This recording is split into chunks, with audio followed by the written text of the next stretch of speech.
When patients ask me about laser vaginal rejuvenation, I tell them that I have personally not bought into this concept. Despite its popularity, I have seen minimal direct beneficial evidence that it is superior to conventional electrosurgery which I perform.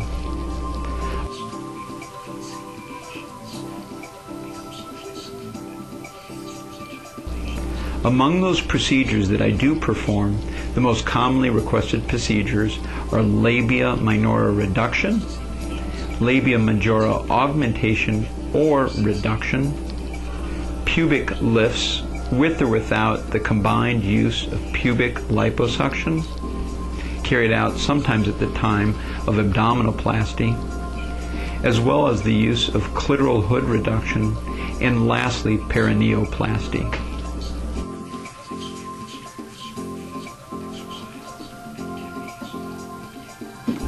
Another common misperception is that labiaplasty is indicated for women who have had children.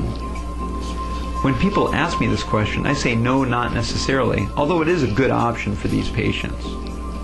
Interestingly, in my practice, over 60% of my patients have not had children or have never been pregnant.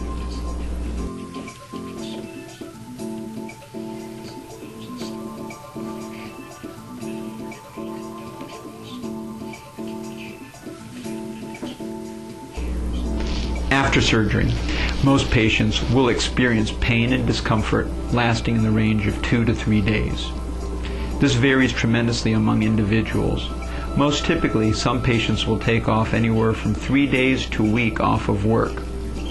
We advise patients to refrain from strenuous physical activity for a minimum of 3 weeks after surgery, and to refrain from sexual intercourse from anywhere from 4 to 8 weeks after surgery, depending on the nature of the surgery. Yes, we do offer complimentary consultations for individuals desiring cosmetic improvement. In order to learn about a patient's concerns about her physical condition, we ask them in the course of the physical examination to point out those areas of concern utilizing a cotton applicator swab and a mirror in the presence of my female staff. It is at that point in time that we specifically discuss the planned procedure as well as the surgical options and what can and cannot be achieved, as well as the reasonable expectations to anticipate from the surgical procedure.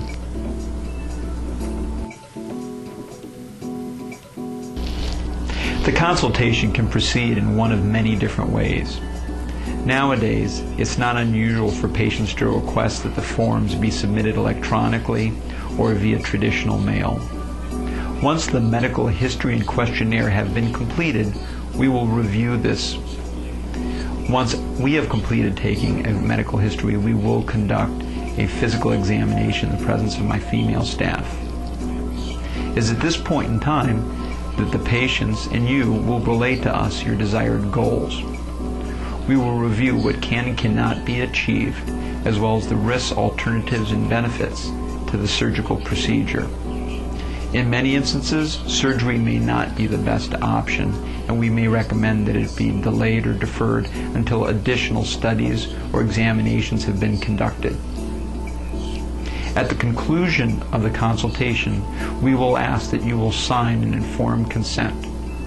Prior to signing this, we want to make sure that all your questions have been answered fully and that you feel completely comfortable in submitting your signature.